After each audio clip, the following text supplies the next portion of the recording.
వేదవ్యాసుల వారు ప్రసాదించిన అష్టాదశ మహాపురాణాల్లో మార్కండేయ మహాపురాణంలోని మనువుల కథలను మనం చెప్పుకుంటూ ఉన్నాం. నిన్నటి వరకు 6 మనువుల వరకు చెప్పుకోవడం జరిగింది. 6వ మనువు చాక్షుష మనువు, చాక్షుష మన్వంతరానికి అధిపతి. ఈరోజు చెప్పుకోబోతున్నది ప్రారంభం వైవస్వత మన్వంతరం. అంటే ప్రస్తుతం మనం ఏ మన్వంతరంలో ఉన్నామో ఆ మన్వంతరానికి సంబంధించినటువంటి అంశం ఇది. ఇది 7వ మన్వంతరం. ఈ వైవస్వత మనువు ఆదిత్య భగవాను యొక్క పత్ని అయినటువంటి సంజ్ఞాదేవికి కలిగినటువంటి వాడు. ఆదిత్య భగవానికి పత్ని సంజ్ఞ. ఈ సంజ్ఞ విశ్వకర్మ యొక్క పుత్రిక కలిగినటువంటి వాడు వైవస్వతుడు. మరొక పుత్రుడు కూడా కలిగాడు. ఆ పుత్రుడు యముడు, పుత్రిక పేరు యమున. వీరు ఆదిత్యునికి సంజ్ఞాదేవి వల్ల కలిగినటువంటి సంతానం. అయితే ఆదిత్య భగవానుడు ప్రచండమైన తేజస్సుతో ఉండడంతో ఆ తేజస్సును భరించడం కష్టమైంది సంజ్ఞాదేవికి. దానికి గాను ఆవిడ ఏం చేసిందంటే తనదైన ఒక శక్తితో తన నుంచి ఒక ఛాయారూపాన్ని అక్కడ సృష్టించి, నువ్వు నా బదులుగా ఈ రూపంతో ఉంటూ నా పతి దగ్గర ఉండు, నేను పుట్టింటికి వెళతాను అని చెప్పి ఆమె బయలుదేరి విశ్వకర్మ వద్దకు వెళ్ళింది.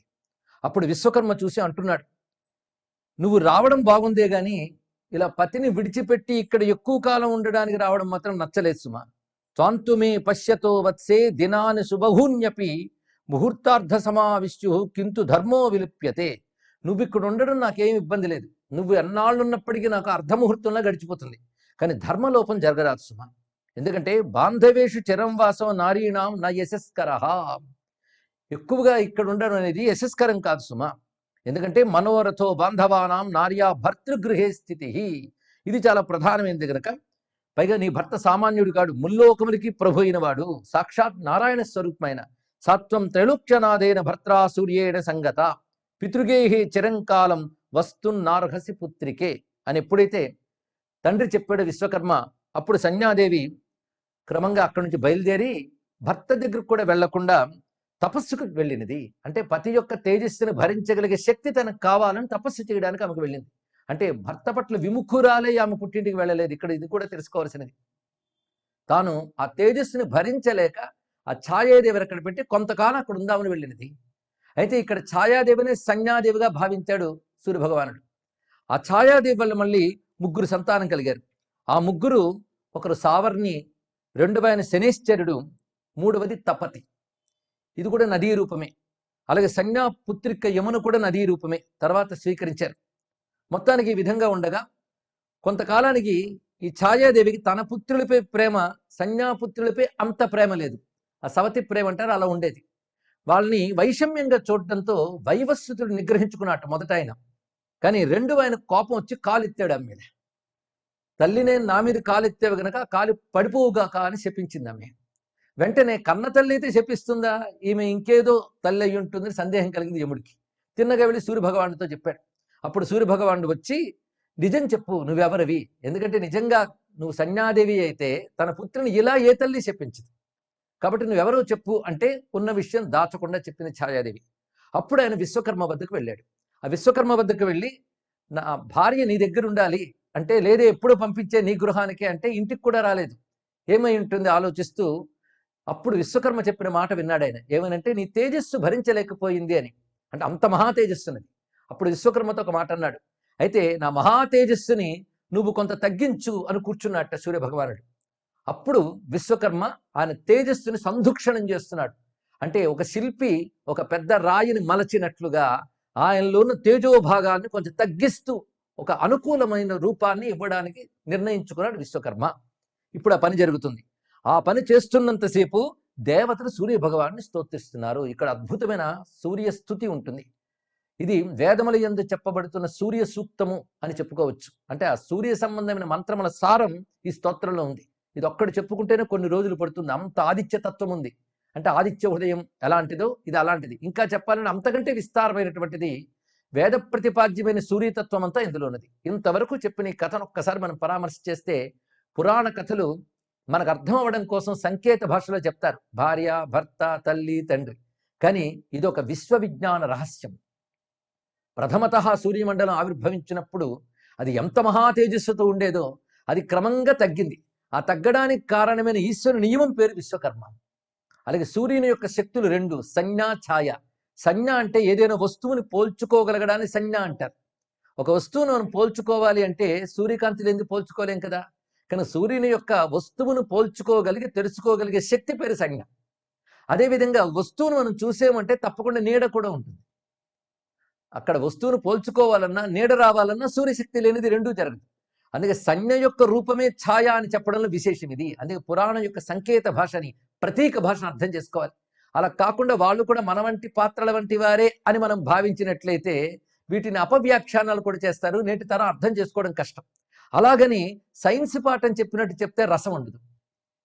పైగా ఏవి యాక్సిడెంటల్గా జరగవు విశ్వంలో, ఇది తెలుసుకోవాలి. ప్రధాన వెనుక ఒక సిస్టమ్ ఉంటుంది, ఒక యూనివర్సల్ సిస్టమ్ ఉంటుంది, ఒక విశ్వ విజ్ఞాన విధానం ఉంటుంది. ఆ విధానాన్ని అనుసరించి జరుగుతాయి.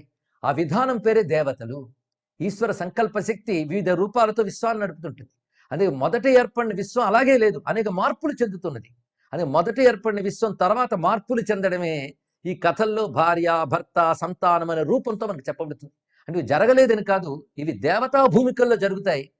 ఇవి ప్రకృతిలో మార్పులుగా మనకు గోచరిస్తుంటాయి. కానీ అనంత అంతరిక్షంలో జరిగినటువంటి మార్పులని పురాణములు వివిధ సంకేతాలతో అందిస్తుంటాయి. అలా అర్థం చేసుకోవాలి తప్ప వీటి మామూలు కథలుగా అనుకోవడానికి లేదు. ఇప్పుడు సూర్య భగవాన్ని విశ్వకర్మ చేస్తున్నట్ట రూపాన్ని మరుచుతున్నాడు. విశ్వకర్మ అనే మాట కూడా నారాయణ విభూతి కలిగినటువంటి ఒకనొక పరమేశ్వర శక్తి ఏది. అతడు రూపాన్ని మలుచుతున్నాడు అంటే ప్రకృతికి అనుకూలముగా అది మారుతూ ఉన్నది అని అర్థం. ఇక్కడ ఆ మలుచుతున్నంతసేపు దేవతలు సూర్య సూక్తము చదువుతున్నారు. ఇది వైదికమైన సూర్య సూక్తం. నిన్న ఒక మాట చెప్పుకున్నాం, వేదములందు ఇష్టులు రకరకాల సూక్తములు ఉంటాయి. అవి మనకి రకరకాల దుఃఖాలని తొలగించి అభీష్టాలను సిద్ధింపజేస్తాయి. అలాంటి వైదికమైన సూక్తములు ఇష్టుల యొక్క సారము పురాణాల్లో స్తోత్రాల రూపంలో లభిస్తుంది. ఎందుకంటే వైదికమైన సూక్తములకి స్వరం ఉండాలి, అధికారం ఉండాలి, అవన్నీ ఉండాలి. పురాణముల్లోవి తప్పులు లేకుండా చదవగలగాలి, ఆ ఒక్క నియమం ఉండాలి. సామాన్యమైన శౌచం పాటిస్తే చాలు, ప్రతివారు చేయవచ్చు. చేయడం వల్ల వైదికమైనటువంటి ఇష్టులు సూక్తములు పారాయణ చేసిన ఫలం లభిస్తుంది. అందుకే పురాణ విద్య అంత ఉత్కృష్టమైనటువంటిది. ఇక్కడ చేసే సూర్య సూక్తం చాలా విశేషమైనది. 1-2 శ్లోకాలు చెప్పుకుందాం. నమస్తే రుక్స్వరూపాయ సామరూపాయ తే నమః, యజుస్వరూప రూపాయ సామ్నాం ధామవతే నమః, జ్ఞానైకధామ భూతాయ నిర్ధూమ తమసే నమః, శుద్ధ జ్యోతిస్వరూపాయ విశుద్ధాయ అమలాత్మనే. ఆ స్థుతితో ఆయన క్రమంగా అనుకూలమవుతున్నాడు. నిజానికి చెప్పాలంటే విశ్వకర్మ, ఛాయాదేవి, సంజ్ఞాదేవి, అలాగే యముడు, వైవస్వతుడు, సావర్ణి, ఈ పేర్లన్నీ సూర్యుని యొక్క శక్తి విశేషాలు. ఆయన పుత్రుడు అంటే అర్థం ఆయన నుంచి వచ్చిన వారు అర్థం. ఇక్కడ నమఃసూర్యస్వరూపాయ ప్రకాశాత్మస్వరూపిణే భాస్కరాయ నమస్తుభ్యం తథా దినకృతే నమః, యత్తస్య రుగ్మయం తేజో భవితా తేన మేదిని, యజుర్మయేనాపి దివం స్వర్గ సామమయం రవేహే. ఇక్కడ ఈ మంత్రములు బృహదారణ్యకోపనిషత్తు, తైత్తిరీయోపనిషత్తు, చాందోగ్యంలో చెప్పిన మంత్రములు కూడా ఇందులో ఉన్నాయి. ఆదిత్యోపాసన ఉపనిషత్ ప్రతిపాద్యం. భూహు భువః సువః అని మనం 3 చెప్తూ ఉంటాం. ఈ 3 దివ్యమైనటువంటి అకార ఉకార మకారములు. ఆ 3 ఋగ్యజుస్సామములు. ఈ 3 రూపములుగా విశ్వమునందు వ్యాపించిన భగవానుడి ఆదిత్యుడు అని చెప్తూ త్రయీమయాయ త్రిగుణాత్మధారిణి, ఆ తత్వమంతా ఇక్కడున్నది. ఈ విధంగా సూర్య భగవాన్ని మలచిన తర్వాత ఏ తేజో భాగములు వెలికి తీశాడో ఆ తేజో భాగములు మళ్ళీ ఇంకొక విధంగా వాడారు. ఎలాగో అంటే ఆ తేజస్సుతో విష్ణువునికి చక్రం తయారు చేశారు. చక్రం విష్ణోహో వసువునాంచ శంఖం, వసువులకు శంఖం తయారైంది. అలాగే శివునికి శూలం కూడా తయారైంది. సర్వస్య కృతం శూలం మహాత్మన అంటే ఇక్కడ చెప్పుకోవలసింది దేవతలందరూ సూర్యుని యొక్క శక్తి విశేషాలే. హైందవ మతంలో వేదమునందు చెప్పబడుతున్న దేవతలందరూ సూర్యశక్తి విశేషాలు. ఆ సూర్యుడు ఎవరు? పరమేశ్వరుని తేజో విశేషం. ఎన్నో నక్షత్ర మండలాలు ఉంటాయి, కానీ ప్రతి నక్షత్ర మండలంలో ఈశ్వర తేజస్సు ఉంది. కనుక మన సూర్యమండలంలో ఉన్న ఈశ్వర తేజస్సు అని భావించాలి. కనుక సూర్యుడు అనబడే ఒకానొక గ్రహాన్నో లేక నక్షత్రాన్ని మనం పూజిస్తున్నాం అనుకోవద్దు. తదంతర్గతమైన ఈశ్వర తేజస్సును మనం ఆరాధిస్తున్నాం. అందుకే చిత్రం దేవానాముదగాదనీకం అనే వేదమంత్రంలో కూడా సూర్యకిరణములు దేవతలను తెలియజేశారు. ఆ సూర్యకిరణ శక్తులే శూలము, చక్రము ఇత్యాదులు. అందుకే సూర్య భగవాన్ నమస్కరిస్తే అటు విష్ణువు ఇటు శివుడు అందరినీ నమస్కరించినట్లే. అందుకే సర్వదేవాత్మకో ఏషః తేజస్వీ రశ్మి భావన, ఏష దేవాసురగణ లోకాన్ పాతి గభస్తిభి, ఏష బ్రహ్మాచ విష్ణుశ్చ శివ అన్నాం కదా. కానీ సూర్యకిరణ శక్తి విశేషాలే చక్రము, శూలము. అదేవిధంగా వసువులకు శంఖము, అగ్నిదేవుడికి శక్తి అనబడే ఆయుధము. ఇక కుబేరునికి శిబిక అంటే ఒక పల్లకి కూడా తయారైంది. ఇలా సర్వ దేవతలకి అసురహరములైన అస్త్రములు సూర్య భగవాన్ నుంచి విశ్వకర్మ తయారు చేశాడు. విశ్వకర్మ అంటేనే శిల్పి, అంటే దేవతలకు కావలసిన శిల్పిస్తూ ఉంటాడు. అంటే సమస్తమైన విశ్వకర్మములు చేసేవాడు ఎవడో అతడి విశ్వకర్మ. ఇవన్నీ విష్ణు స్వరూపాలను మరువరాదు. విశ్వకర్మామనుస్పష్ట స్థవిష్ట స్థవిరో ధ్రువ అంటూ సహస్రనామాలు మనం చదువుకుంటున్నాం కదా. అది అన్యేషాం అసురానరీణాం అస్త్రాన్యుగ్రాణియానివై యక్ష విద్యాధరాణంచ తాని చక్రే స విశ్వకృత్. సర్వదేవతలకి వారి వారి ఆయుధములు సౌరశక్తి నుంచే వచ్చాయి. దీన్ని బట్టి సర్వదేవతల ఆయుధాలు సౌరశక్తి విశేషములే. విశ్వకర్మ పనిచేశాడు. అనుకూలమైన రూపంతో మహానుభావుడైనటువంటి ఆదిత్య భగవాను ప్రకాశించి, నా భార్య ఎక్కడుందో నేనే వెళ్తాను అని తాను అక్కడి నుంచి ఉత్తర కురుదేశముల యందు తపస్సును ఆచరిస్తున్నటువంటి సంజ్ఞాదేవి వద్దకు వెళ్ళాడు. అప్పుడు సంజ్ఞాదేవి గుర్రము రూపం ధరించి ఆమె తపస్సును ఆచరిస్తుంది. అప్పుడు ఆమె వద్దకు ఈయన కూడా గుర్రం రూపంతో వెళ్ళాడు. ఆ సమయంలో వారిరువురి వల్ల కలిగినటువంటి సంతానమే అశ్విని దేవతలు అని చెప్పబడుతున్నారు. అశ్వరూపములో వచ్చినటువంటి సంతానం గనక అశ్విని దేవతలు. వాళ్ళిద్దరి పేర్లు నాసత్య దస్రా అనేటువంటిది. అదేవిధంగా మరొక పుత్రుడు కలిగాడు. ఆయన పేరు రేవంతుడు. ముగ్గురు పుత్రులు కలిగారు. మొదటి ఇద్దరు కవలలు, తర్వాత రేవంతుడు. తర్వాత ఆదిత్యును అనుకూలంగా ఆమె కూడా సంజ్ఞాదేవి సరైన రూపాన్ని స్వీకరించింది. తిరిగి తమ ధామములకు చేరారు. ఇది కథా విశేషం. ఇక్కడ అశ్విని దేవతలు అశ్వము అంటే సూర్యుడు అశ్వరూపం ధరించడం ఏంటి అంటే, వేదం ప్రకారంగా సూర్య కిరణములకు అశ్వములు అని పేరు. అశ్వము అంటే గుర్రమని అర్థం మనం తీసుకోవడం కాదు. అసలు సూర్య కిరణాల పేరు గుర్రానికి పెట్టారు కానీ గుర్రం పేరు కిరణాలకు పెట్టలేదు. అది కూడా తెలుసుకోవాల్సినది. అశ్వము అంటే అశు వ్యాప్తం అనే ధాతువు నుంచి అశ్వం అనే శబ్దం తయారైంది. అంటే మహావేగంగా ప్రయాణించగలిగే సూర్యకిరణ శక్తిగా అశ్వము అని పేరు. ఆ అశ్వగతమైన శక్తి ఏదో అది రోగహరణం. ఆ రోగహరణమైన శక్తిని అశ్విని దేవతలు అన్నారు. అంటే సూర్యుని యొక్క ఆ అశ్వరూపమైన కిరణ శక్తి నుంచి రోగహరణమైన ఇద్దరు మహాత్ములు పుట్టారు. వారు దేవ వైద్యులు, అశ్విని దేవతలు. ఇది క్లుప్తంగా చెప్పుకున్న సూర్య కథ. అది విశేషించి మార్కండేయ పురాణంలోనే తర్వాత అధ్యాయాల్లో విస్తారంగా సూర్యతత్వం, సూర్య వైభవం, సూర్యోత్పత్తి ఇత్యాది విశేషాలు చెప్పబడుతుంటాయి. దాన్ని క్లుప్తంగా ముందు ఇక్కడ తెలియజేశారు. ఎందుకంటే ఇక్కడ కథ మనువు కథ కదా. ఇప్పుడు మనువు ఎవరో మనకు తెలిసిపోయింది. సంజ్ఞాదేవికి కలిగిన ప్రథమ సంతానం వైవస్వత మనువు. పైగా అతడు నిగ్రహ సంపన్నుడై ఉన్నాడు. యముడు కూడాను తప్పు ఎక్కడ జరిగినా క్షమించలేని తత్వంతో అమ్మ మీద కాలెత్తాడు. అందుకు ఆ మహానుభావుడి చేత శని మన సూర్యభగవానుడు ఏం చెప్పాడంటే, యముణ్ణి నువ్వు ధర్మ విషయంలో చాలా ఖరాఖండిగా ఉన్నావు గనక నీకు ధర్మముకు నియంతగా చేస్తున్నాను. మీ అమ్మ శాపం నీకు వర్తించదులే, నువ్వు ధర్మిష్ఠివి గనక. అందుకే నీ యొక్క ఏ పాదం అయితే ఉందో ఆ పాదం నుంచి కొన్ని క్రిములు కలిగి భూమి మీదకి వెళ్తాయి, నువ్వు మాత్రం క్షేమంగా ఉంటావని చెప్పాడు. ఆ విధంగా యముడు అక్కడ అలా ఉన్నాడు. యముడిని శపించింది కదా సంజ్ఞాదేవ కథ మనకు గుర్తుంటుంది. ఇది తెలుసుకోవాల్సింది. కొంతమంది శనేశ్వరుడికి అన్వయిస్తారు కానీ అది యముడికి సంబంధించిన కథే. ఇది మహాభారతంలో ఉన్నది. అదేవిధంగా ఇక్కడ కూడా తెలియజేస్తున్నారు. కానీ యముడు సంజ్ఞాదేవి యొక్క పుత్రుడు. అందుకే ఛాయాదేవి సవతి ప్రేమతో ఉండడం చేత అతను అలిగి కాలెత్తాడు, ఆవిడ చెప్పించిందని చెప్పుకున్నాం. శనీశ్వరుడు ఛాయాదేవి యొక్క పుత్రుడు. అందుకే ఛాయా మార్తాండ సంభూతం తం నమామి శనీశ్వరం అంటాం కదా. ఇది తెలుసుకోవాల్సింది. మొత్తానికి కూడా మన స్పష్టమైనటువంటిది సంజ్ఞాపుత్రుడు వైవస్వతుడు యముడు, పుత్రిక యమున. ఛాయాదేవి యొక్క పుత్రుడు సావర్ణి శనిశ్చరుడు, పుత్రిక తపతి. ఇది గమనించుకోవాల్సిన మంచి అంశం. ఈ విధంగా ఒక వ్యవస్థను చేశారు. అంటే యముడు కూడా సూర్యుని యొక్క శక్తే, శనిశ్చరుడు కూడా సూర్యుని యొక్క శక్తే. అందుకే సర్వగ్రహపతిగా ఆదిత్య భగవాన్ మనం నమస్కారం చేసుకున్నాం. ఇది వైవస్వత మనువు ఎలా వచ్చాడని కథని చెప్పుకున్నారు. అయితే ఇక్కడ మనం కొంచెం భాగవతం యొక్క సహాయం తీసుకోవాలి. ఇప్పుడు వైవస్వతుడుగా వచ్చిన మహానుభావుడు ఏ విధంగా సూర్యుని పుత్రుడు కాగలిగాడు అంటే దానికి ఒక కథ ఉందయ్యా అన్నది.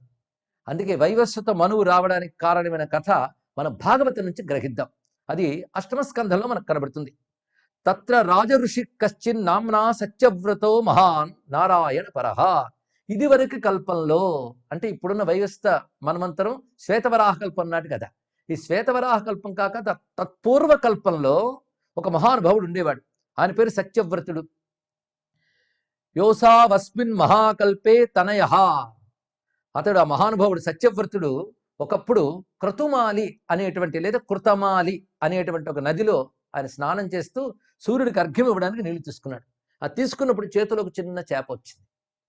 వెంటనే విడిచిపెట్టేశాడు. ఆ చేప నన్ను నువ్వు ఆదుకుంటావని చేతిలోకి వస్తే విడిచిపెట్టేవేమని మానుష భాషలో అందిట. ఎందుకంటే కొన్నాళ్ళకి ఇదంతా పోతుంది, నా గతేమిటి, అందుకు నువ్వు ఆశ్రయం ఇస్తావని చెప్పి నీ దగ్గరికి వచ్చాను అంటే చేప మానుష భాషలో మాట్లాడడం ఆశ్చర్యం. పైగా శరణాగతులే ఆశ్రయించిన వాడిని విడిచిపెట్టరాదు కదా అన్నది.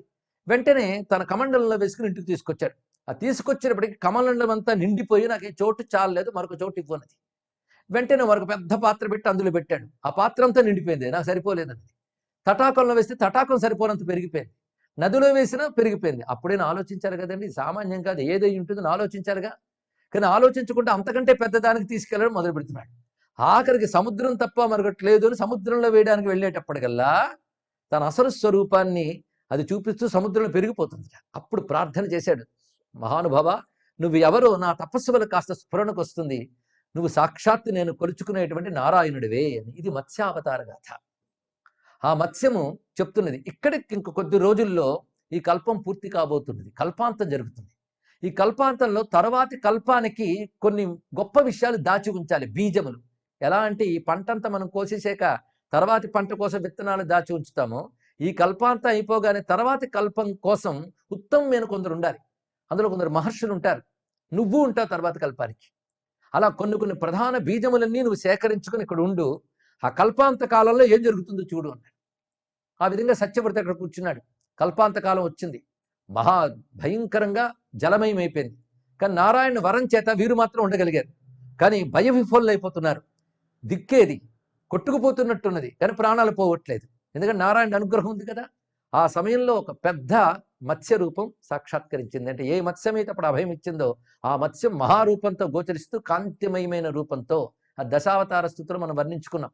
అలాంటి మత్స్యం గోచరించి దాని కొమ్ముకి ఈ భూశక్తిని పడవగా మార్చి ఆ పడవలో కూర్చోమని వీళ్ళందరికీ ఆజ్ఞాపించింది. ఈ సత్యవ్రతుడు మొదలైన వారందరూ ఆ పడవలో కూర్చున్నారు. మళ్ళీ కల్పారంభం వరకు ఆ పడవలో వాళ్ళు బాధపడకుండా ఈ మత్స్యం తోడుగా ఉంటూ, ఖాళీగా ఉన్నప్పుడు కథలు చెప్పాలిగా, అప్పుడు ఆ మత్స్యం వాళ్ళ కథలు చెప్పిందిటండి. ఆ కథలే మత్స్య పురాణం అనే పేరుతో చెప్పబడుతున్నాయి. ఆ తర్వాత కల్పం ఆరంభమైంది. ఆ సమయంలో మళ్ళీ బ్రహ్మదేవుడు నిద్రలేవగానే వేదాలు కనబడలేదు. అప్పుడు అసురులు అపహరించుకుపోయారు. అప్పుడు నారాయణుడు ఆ మత్స్యావతారంతో అసుర సంహారం చేసి వేదాలను బ్రహ్మదేవుడికి ఇచ్చాడు. అతడు శాసించిన ప్రకారంగా ఆ సత్యవ్రతుడు ఆ తర్వాతి కల్పంలో సూర్యభగవానికి మనువుగా పుట్టాడు. ఇది సత్యవ్రతుడే, ఆ మహానుభావుడే సూర్యభగవాను మనువుగా పుట్టాడని భాగవతత్వం అనుసంధానం చేసుకుని ఇది పూర్ణంగా మనకు తెలుస్తున్నది. కానీ సూర్యభగవానికి సావర్ణికి మన సంజ్ఞాదేవికి కలిగినటువంటి వాడు, సంజ్ఞాదేవికి కలిగినటువంటి వాడు వైవస్వతుడు, ఛాయాదేవికి కలిగిన వాడు సావర్ణి. అయితే వైవస్వతుడికి సంజ్ఞాదేవికి కలిగిన వైవస్వతుడికి పూర్వగాథ ఉన్నట్లే ఛాయాదేవికి కలిగిన సావర్ణికి కూడా పూర్వగాథ ఉండాలి. ఎందుకంటే ఈయన తర్వాత మనువు అవుతాడు. 7వ మనువు వైవస్వతుడైతే 8వ మనువు సావర్ణ అవుతాడు.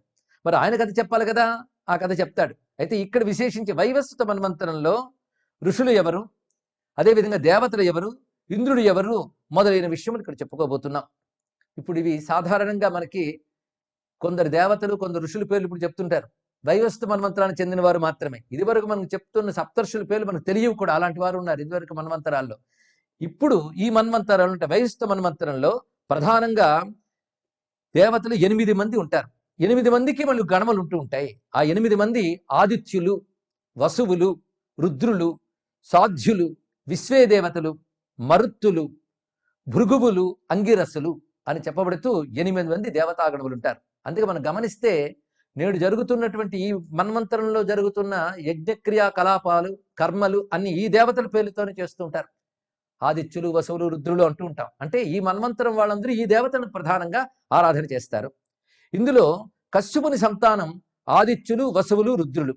ఇక సాధ్యులు, వసువులు, విశ్వే దేవతలు ధర్ముని యొక్క పుత్రులు. భృగుగణ దేవతలు భృగుని పుత్రులు. అంగిరో గణాలు అంగిరసుని పుత్రులు. అంటే ఆ మహర్షుల యొక్క పుత్రులు దేవతలుగా ఉన్నారు. అది ఈ మన్వంతరంలో, అనగా మన వైవస్వత మన్వంతరం కథ అండి ఇవాళ మనం చెప్పుకున్నాం. అంటే 7వ రోజు కల్లా 7వ మన్వంతరం కథ మనం చెప్పుకోగలుగుతున్నాం. ఇక్కడ విశేషించి ఆ సమయంలో ఊర్జస్వి అనే మహానుభావుడు ఇంద్రుడు అవుతాడు. అంటే ప్రస్తుతమున్న ఇంద్రుడి పేరు ఊర్జస్వి, ఇది తెలుసుకోవాలి. ఇంద్రుడు అనగానే ఎక్కడ ఏ పురాణం కథ విన్నా ఒకే ఇంద్రుడు కాడు. మన్వంతరానికి ఇంద్రుడు మారుతారు అని మనం తెలుసుకోవాలి. ఊర్జస్వి అనేవాడు ఇంద్రుడై యజ్ఞఫలములు అనుభవిస్తూ ఉంటాడు. అదేవిధంగా ఆ ఇంద్రత్వము కలిగినటువంటి వాడు, ఇదివరకు ఇంద్రుడికి ఎలాంటి శక్తి ఉంటుందో అలాంటి శక్తే ఉంటుంది. ఉదాహరణకి ప్రైమ్ మినిస్టర్లు మారుతారు 5 ఏళ్ళకోసారి. కానీ ఇవాళ ప్రైమ్ మినిస్టర్ అయిన వాడికి గత ప్రైమ్ మినిస్టర్కి ఎలాంటి అధికారములు లాంఛనాలు అలాగే ఉంటాయి కదా, ఆ శక్తి చేరుతుంది. కనుక అప్పుడు మనం ఆ వ్యక్తిని గౌరవించడం కాదు, ఆ ప్రధాన మంత్రిత్వాన్ని గౌరవిస్తాం.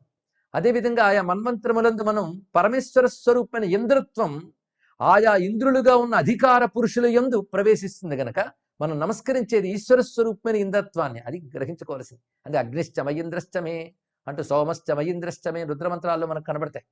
వేదముల యందు పరమేశ్వరుని ఇంద్రుడిని పేరు పెట్టారు. ఆ పేరు పరమేశ్వరుడిదే. ఇంద్రాది దేవతల యందు అది ప్రవేశించి ఆరాధింపబడుతున్నది. ఇది తెలుసుకోవాల్సిన మరొక అంశం. ఈ ఇంద్రులందరూ కూడా సహస్రాక్షులు, వజ్రధారులు, పురంధరులే.